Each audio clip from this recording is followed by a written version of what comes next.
치앙마이에서 치앙라이로 가는 버스에 탑승하였습니다. 이제 출발을 1분여 앞두고 있는데요. 이 버스 티켓을 인터넷으로 싱가포르 출국을 예매해서 아주 편리하게 지금 이용하고 있습니다. 이 싱가포르 친구 덕분에 인터넷으로 예약이 되어져서 아무런 불편함 없이 지금 이 버스를 탑승할 수가 있었습니다. 제 옆자리에는 바로 지금 싱가포르 친구가 이렇게 앉아 있고요. 이 버스 맨 뒤 이 칸에는 화장실도 있습니다. 마지막으로 좌석이 2개밖에 나와 있지 않아서 맨 뒤 두 좌석이 예약이 되어져 탑승할 수 있었습니다. 이제 출발하기 위해 운전기사가 탑승했습니다.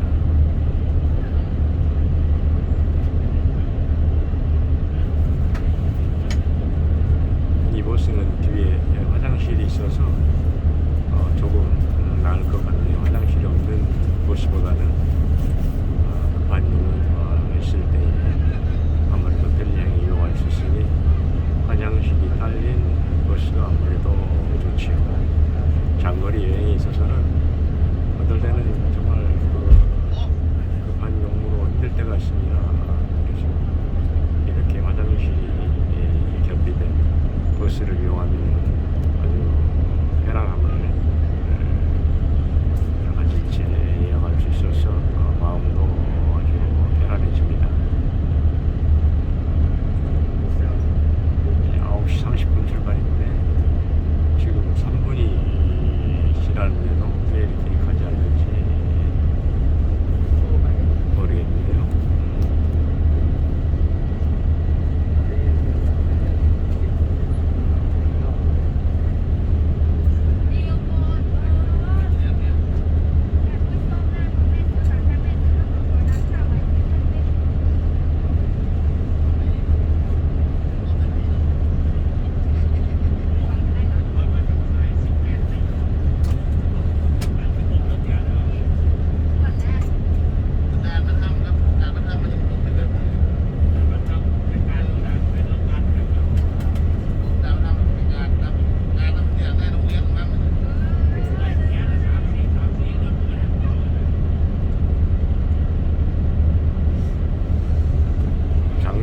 여기에서 3시간여 이상 아마 한 4시간 정도 걸릴 것 같네요.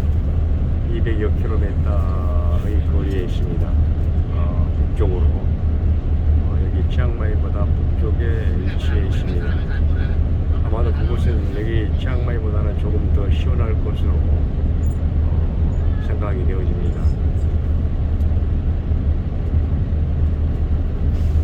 네, 그곳에서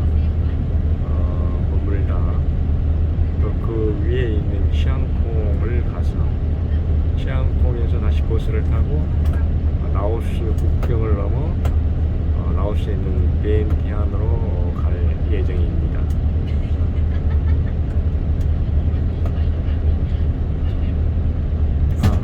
라오스 비엔티안이 아니라 라오스 루앙프라방을 거쳐서 방비엥 다음에 비엔티안인데 이번에 새로운 철도가 개설되어져서 아주 편안하고 좋은 여행이 될 것 같습니다. 밤에는 그 교통편이 불편해가지고 라오스를 방문하기가 좀 별로 좋지 않았는데 지금 새로운 그 철도를 중국에서 이렇게 시설을 했죠. 많은 돈을 중국 자본으로 국가에서 이제 중국의 돈을 빌려서 한 것인데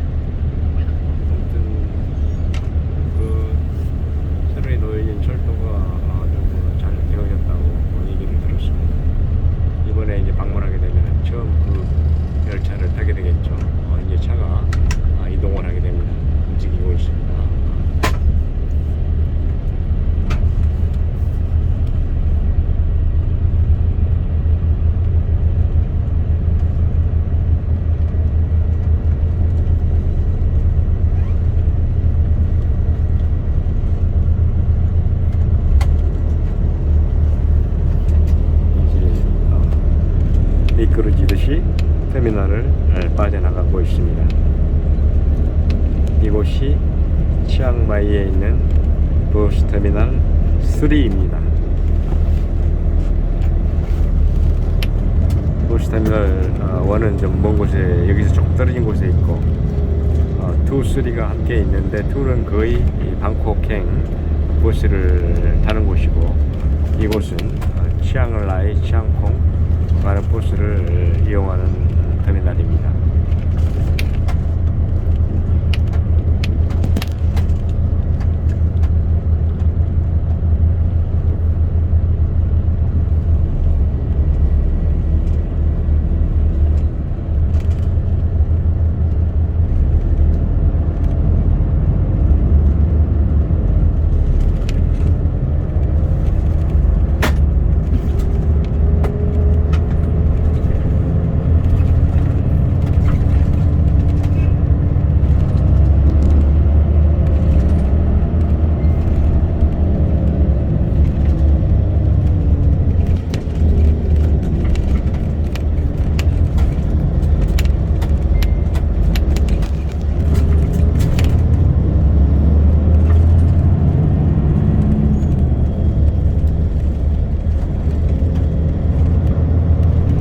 이곳이 버스터미널 2입니다.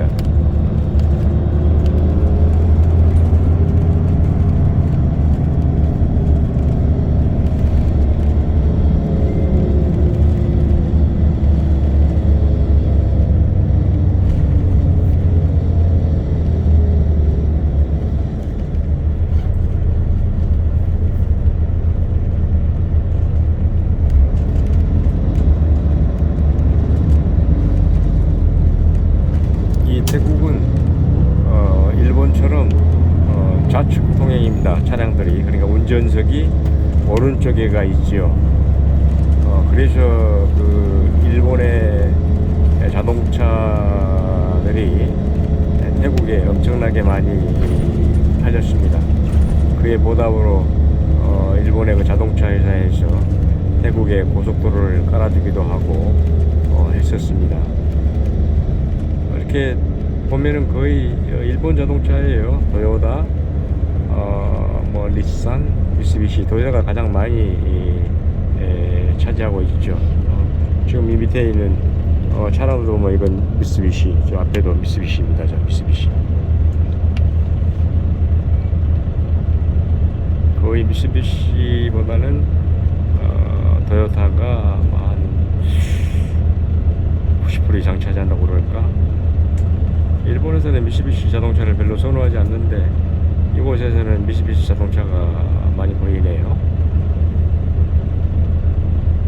과거에 일본에서 그 미쓰비시 트럭의 그 문제점이 발견이 돼서 큰 사고가 났었던 적이 있어서 상당히 한때 그 미쓰비시 자동차가 위기에 처해졌던 때가 있었습니다. 근데 지금은 많이 이제 부활을 했죠.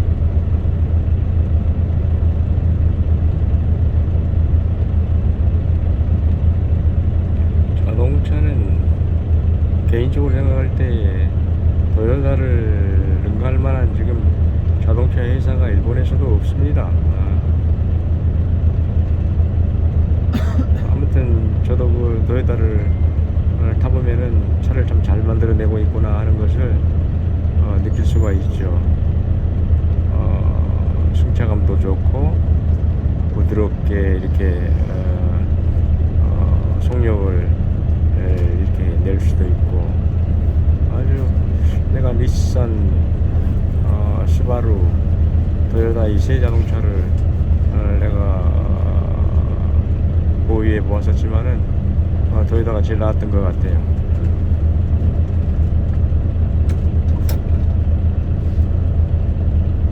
닛산은 좀 차가 무겁습니다. 무거워. 기름도 좀 많이 먹고. 거기에 비해서 도요타는 연비도 좋고, 아무튼 뭐 좀 말로 표현하기가 좀 어렵지만 아무튼 좋습니다.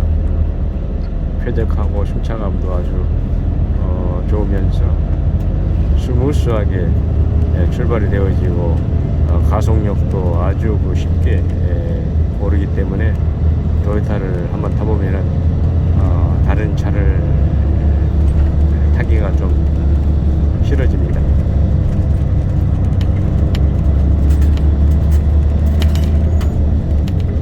이제 치앙라이를 조금씩 이제 벗어나서 치앙라이를 향해 지금 가고 있습니다. 치앙마이, 치앙라이 좀 헷갈리죠. 마라 차이인데.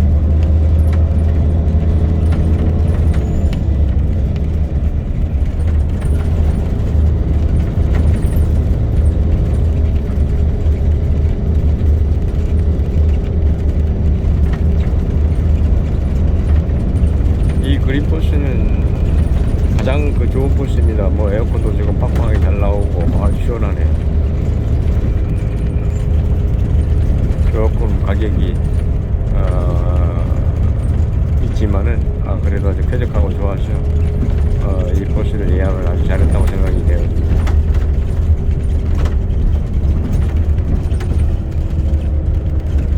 태국은 한국이나 일본에 비해서 교통요금이 더 저렴합니다. 대중교통이. 그러니까 부담이 전혀 없죠.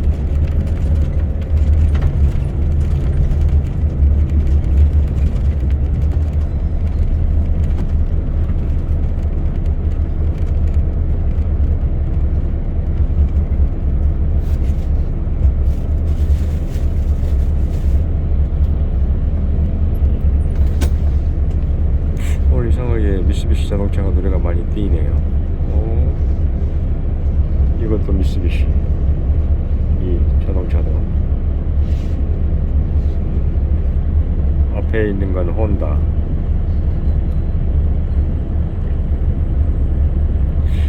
한국의 자동차 중에 현대는 거의 어쩌다 한 번씩 눈에 띄고 참 보기가 아주 어렵습니다. 태국은 거의 아무튼 일본 자동차가 막 꽉 주름을 잡고 있죠. 일본의 자동차 회사를 태국이 먹여 살린다할 정도로 일본 차들이 많습니다.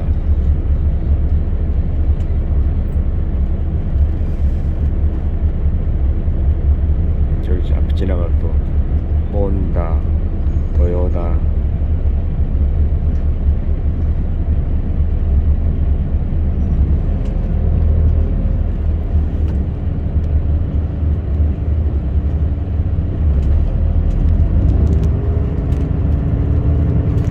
태국 사람들이 상당히 일본 사람들을 좋아하고 상당히 우호적입니다. 우리 한국 사람들은 그렇지 않잖아요. 근데 태국 사람들 보면은 일본 사람에 대한 어떤 똑같은 외국인을 대하더라도 일본인에게는 더욱더 친절하게 대하고 아주 우호적입니다. 보면은 또 태국의 경제 발전에도 일본이 막대한 또 영향을 끼치긴 했죠. 많은 돈도 투자를 했고, 그래서 태국과 일본의 관계가 아주 돈독하고 좋은 곳으로 저는 알고 있습니다.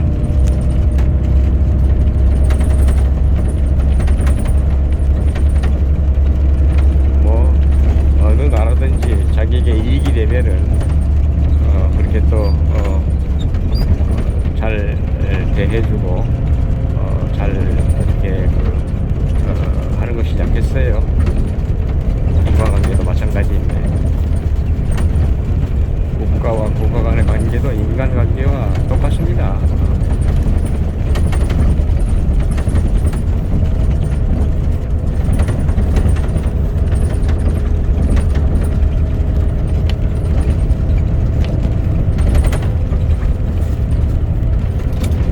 맨 뒷좌석에 앉아있는 관계로 좀 움직임이 심한 편입니다. 아무래도 바퀴가 이렇게 평탄한 길이 아니다 보니 일본말로 데코모코라고 그럽니까? 울퉁불퉁. 그게 바로 전달이 되어지네요. 이 영상도 많이 들리고 있어요. 지금 내가 카메라를 꽉 잡고 있는데도. 야, 저 오토바이는 이 버스를 투어하고 있습니다.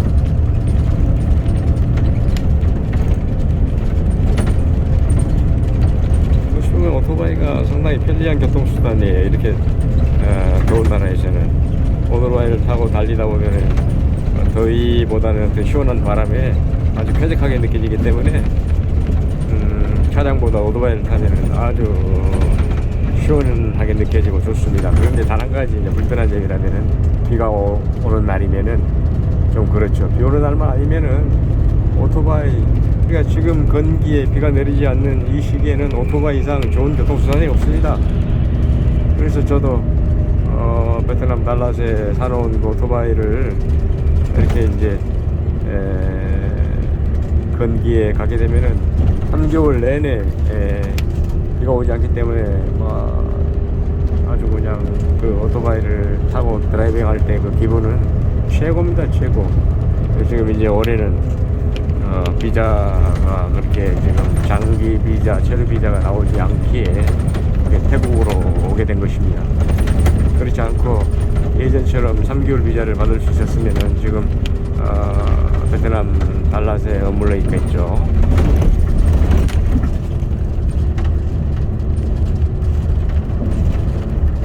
생활 자체는 어떻게 보면은 이곳이 좀 더 베트남보다는 깨끗하고 수준도 좀 높죠. 아무래도 국민 소득이 베트남보다는 훨씬 높기 때문에 이렇게 눈으로 봐도 생활 수준이 베트남보다는 태국이 높다는 것을 느낄 수 있습니다.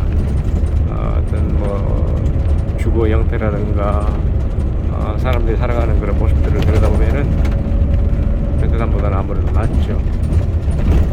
조금 더 깨끗하고 뭔가 그 사람들의 그 마음가짐이 외국인에 대하는 그 태도도 좀 더 친절하고 양심적이고 바가지를 별로 많이 씌우진 않습니다. 근데 베트남은 무조건 외국인이라고 그러면은 부르는 가격이 달라요. 자기네들 내국인이 사는 값과 외국인한테 파는 값이 다르기 때문에 저는 개인적으로 가격이 부착되어 있는 대형 마트나 쇼핑몰을 이용합니다. 재래시장에 가서 눈여기로 보기는 하지만은 가격이 붙여있지 않으면 묻지도 않고 사지도 않습니다. 몇 번의 그 바가지를 써본 경험이 있기 때문에 아예 사지는 않습니다. 그러니까 저처럼 외국인들은 가격이 부착되어진 그런 그 마트를 많이 이용하죠. 만약에 자기네들 내국인들과 똑같은 가격에 판매한다고 할 것 같으면 굳이 그렇게 큰 마트에 가서 사겠습니까? 아무래도 그 대형 마트의 물품들이 시장보다는 조금 더 비싸죠. 아무래도 인건비도 지출해야 되고 또 마트를 운영하는 여러 가지 그 제반 경비들이 있기 때문에 시장에서 파는 상인들보다는 조금 가격이 높지만은 바가지를 쓰지 않기 때문에 그런 마트를 이용할 수밖에 없는 겁니다.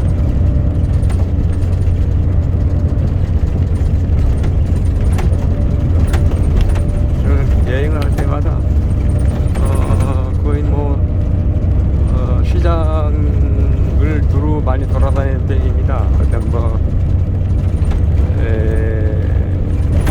유적지라든가 어떤 박물관 이런 거보다는 그냥 사람들이 살아가는 그런 생활 모습을 볼 수 있기 때문에 박물관 유적지 다른 나라들 가보아야 특별히 볼 게 있어요. 그리고 또 아는 것도 없고 그거 봐봐야 도움도 안 됩니다.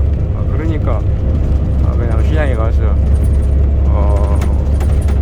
한국이나 일본에 없는 그런 어떤 물건들 그냥 눈으로 보고 이런 것들이 있구나 하고 이제 생각을 하는 거죠.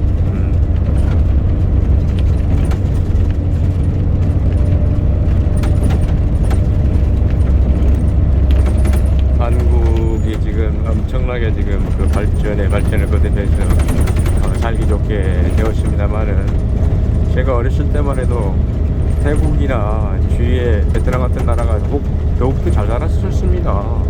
그러니까 한국 사람들은 오히려 태국에 간다 그러면은 그때 당시는 부자의 나라에 간다고 생각하고, 베트남도 마찬가지였죠. 한국의 베트남 그 참전 용사들이 한국으로 귀국할 때는 막 테레비 냉장고 이런 걸 가지고 왔잖아요. 상당히 부러워했죠. 그 제품들이 전부 일본에서 만들어져 가지고 미국에다가 납품을 해서 일본이 돈을 또 어마어마하게 떼돈을 벌었던 시기였습니다. 일본이 한국 전쟁과 베트남 전쟁을 통해서 어마어마한 돈을 벌었던 거죠. 미국으로부터 그 군수물자를 이렇게 만들 수 있도록 그런 혜택을 누려서, 이제 그러다가 일본이 그냥 급성장하니까 아이고 미국도 이제 이러다가는 아이고 큰일 나겠구나 해서 일본을 그 프라자 합의를 끌어내 가지고 엔화 가치를 높여서 그냥 지금 30년의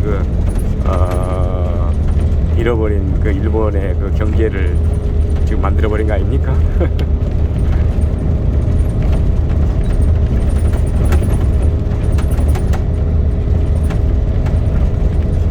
일본 사람들을 제가 이렇게 보면은 경제에도 별반 관심이 없고 정치에도 별반 관심이 없고 그냥 삼시세끼 편안하게 살면 된다라는 그런 어떤 만족감이 큰 것 같아요. 그러니까 이제 또 한 가지 지진이 잘 일어나니까 언제 어느 때 죽을 수도 있다라는 그런 생각에서 미래를 준비한다기보다는 하루하루를 충실하게 살아가는 것을 더 중요시인 것 같더라고요.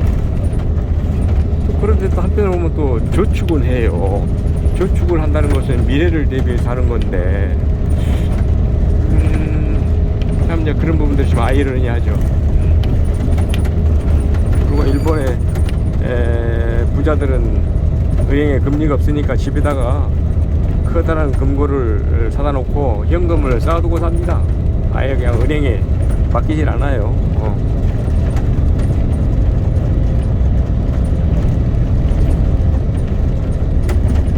저도한테는 은행에 금리가 없으니까 현금을 집에 금고에다 넣어놓고 이렇게 생활을 해봤지만은 굳이 그럴 필요가 없겠다라는 생각이 들었던 게,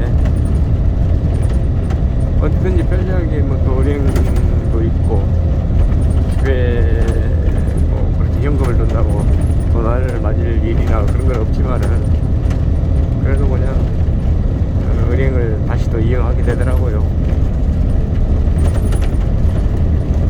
일본의 은행들 중에 가장 편리하게 이용할 수 있는 은행이 우체국 은행입니다. 우체국 은행. 우체국이 민영화되면서 우체국 은행이 한국처럼 전국 방방곡곡에 우체국이 있는 것처럼 우체국이 있습니다. 그곳에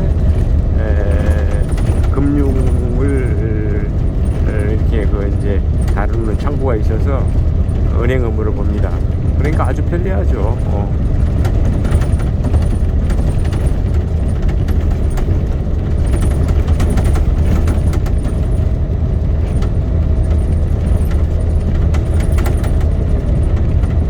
바나나 나무도 보이고, 이게 이제 태국의 도시를 벗어난 이제 외곽의 형태의 모습입니다. 한국의 고속도로는 너무 잘 만들어져 있죠. 정말 한국의 고속도로는 세계 어느 나라에 내놓아도 손색이 없을 만큼 정말 그 고속도로가 잘 갖춰진 나라입니다. 독일의 아우토반 못지않아요.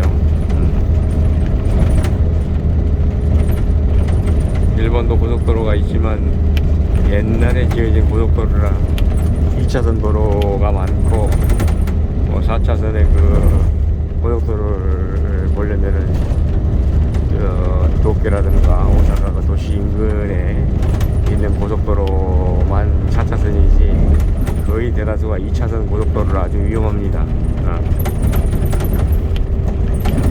한국은 지방의 국도도 4차선이잖아요. 아주 시원스럽게 뻥 뚫려가지고 국도 고속도로를 이용을 해도 4차선으로 아주 그 도로가 잘 되어 있어서 저는 이제 한국의 도로만큼은 세계에서 어느 나라도 따라올 수 없는 수준이다라고 얘기를 합니다. 한국에 자랑할 수 있는 것은 그 교통망과 통신망, 그리고 어떤 걸 얘기를 들 수 있을까요? 전력망 공급도 상당히 좋죠. 우리나라가 국가에서 요금을 통제하기 때문에 가격도 저렴하고, 그러나 지금 그로 인해서 한국전력의 적자가 매년 30조 원에 이를 정도라니, 이건 결국에 국민의 부담인데도 그걸 정치하는 놈들이 이용을 해먹느니, 지금 기름값 러시아 전쟁으로 원유 가스값이 몇 배가 지금 올랐잖아요. 다른 나라들은 원유 자체가 오르니까 그 값을 반영해서 전기요금을 안 올리면 안 되었습니다. 왜냐면은 가스나 기름으로 만들어진 전기인데 그걸 그대로 묶어두게 되면 어떻게 되겠어요? 근데 우리나라의 그 정치인들은 그걸 뻔히 알면서도 무슨 채권을 발행해서 그 적자를 그냥 우선에 아웅하고 눈 감는 식으로 그냥 넘기면서 그렇게 싸게 전기를 공급한 것 같지만 결국에 국민이 지금 속고 있는 겁니다. 어차피 이 전기값은 안 올리면 안 되는 거거든요. 완전히 국가 공기업인데 그 적자에서 그 회사를 부도나도록 만들겠습니까? 결국에 국민의 세금인 돈으로 메워야죠. 그 짓거리 하고 있어요. 지네들 돈 아니니까. 지네들 포켓에서 나온 돈 같으면 그렇게 선심 쓰고 인심 쓰겠습니까? 그러니까 도둑놈이라 그러는 거죠. 개새끼들이라고 욕을 하고. 똑같은 새끼들이에요. 아무튼 정치인들 보면은 자기 포켓에서 나오는 돈 같으면 그렇게 쉽게 쓰지도 못할 뿐더러 쓸 수도 없을 겁니다. 그러면서 생생 내려고 아주 인간도 아닌 것들이죠. 저기들은 호의호식하고 부귀 영화 다 누리고 권력으로 사람 조지고 아주 그냥 지네들 생각에 어긋나거나 자기네들 어떤 정치 세력에 반대하는 사람들이면 그냥 제거하기 위해서 없는 제도 뒤집어 씌워가지고 감옥에 보내고 재산도 몰수하고. 과거에 전두환이 그랬잖아요. 전두환뿐만 아니죠. 박정희 때도 그랬고, 박정희, 전두환, 노태우, 하물며 민주정부라고 하는 김영삼, 김대중, 노무현, 박근혜, 이명박,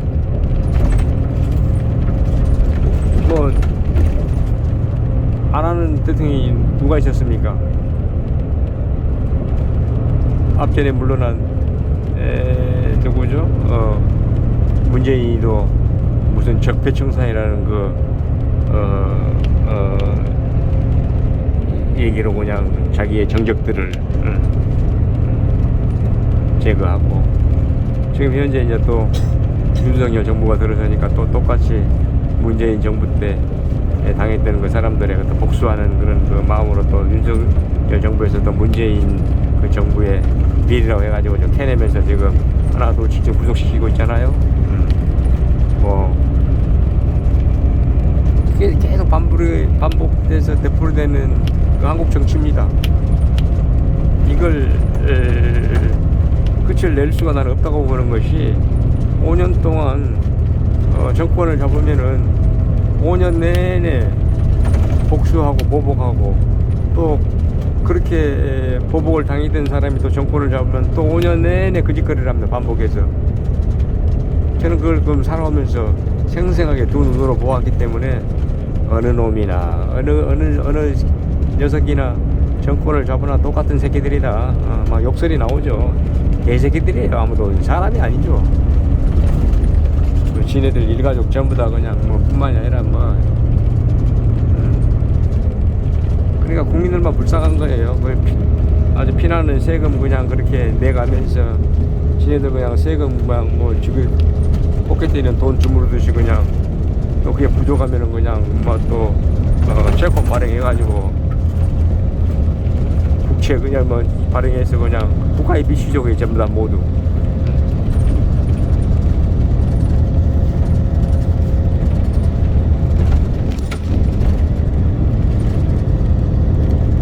그래 이제 과거 박정희 독재를 하던 그런 시대를 떠올리고 전두환이가 했던 때를 떠올리고 노무현이 노태우가 했던 때를 떠올려 보면은 많이 민주주의가 성숙되어지고 살기 좋은 나라가 되게 되면 틀림없는 사실입니다.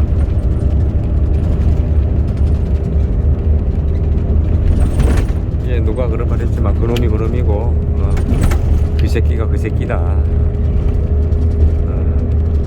도둑놈들은 도둑놈끼리 어울린다고 똑같은 새끼들입니다. 정치하는 놈들은 말로는 국민을 위하고 국가를 위한다고 그렇게 하면서 신을 살아가는 모습들을 보십시오. 정말 타의 모험이 될 만한 그런 모습으로 살아가는가. 온갖 비리는 그네들이 저질리고 그 지네들 같은 방패막이로 그냥 그 참 또 이런 말 하기가 아무튼 그렇지만 한국의 정치인들을 하는 행태를 떠올려 보면은 씁쓸한 기분이고 아주 좋지 않습니다. 되도록이면은 정치한 놈 새끼들 말을 하지 않으려고 해도 내 기분이 나빠져 버리니까. 나는 한국에 살고 있지 않지만서도 아주 도둑놈 새끼들이 많아요.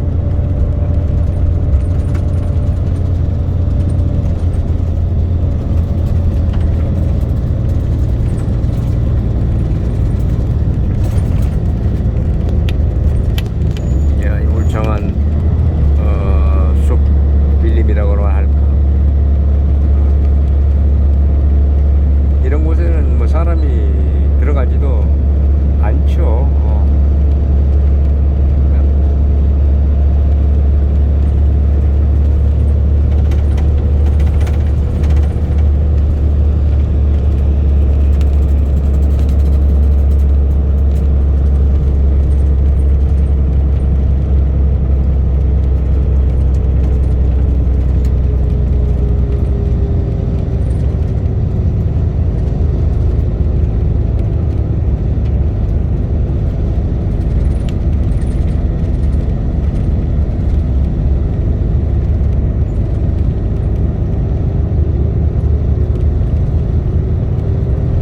태국이 한국의 면적이 한 서너 배 되는 나라인 걸로 나는 기억을 하고 있는데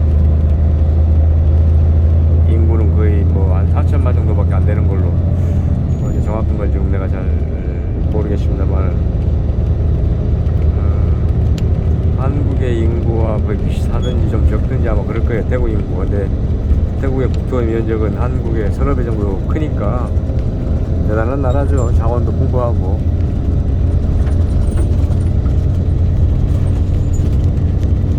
거기 가다가 이제 방콕, 뭐 이거 치앙마이 그 대도시에 몰려 살고 있습니다.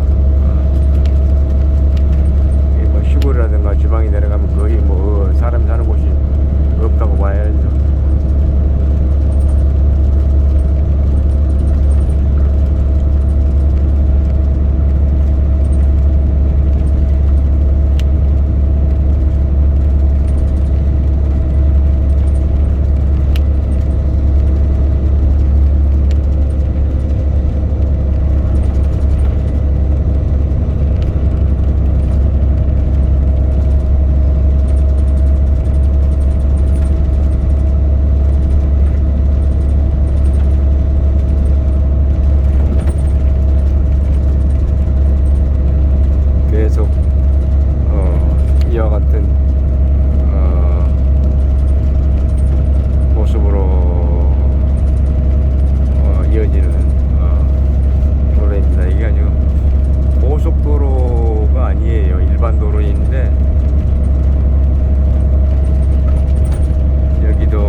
근거리라고 그러나요? 사람이 들어가지도 않고 또 뭐 들어갈 수도 없죠. 뭐가 나올 줄 모르니까.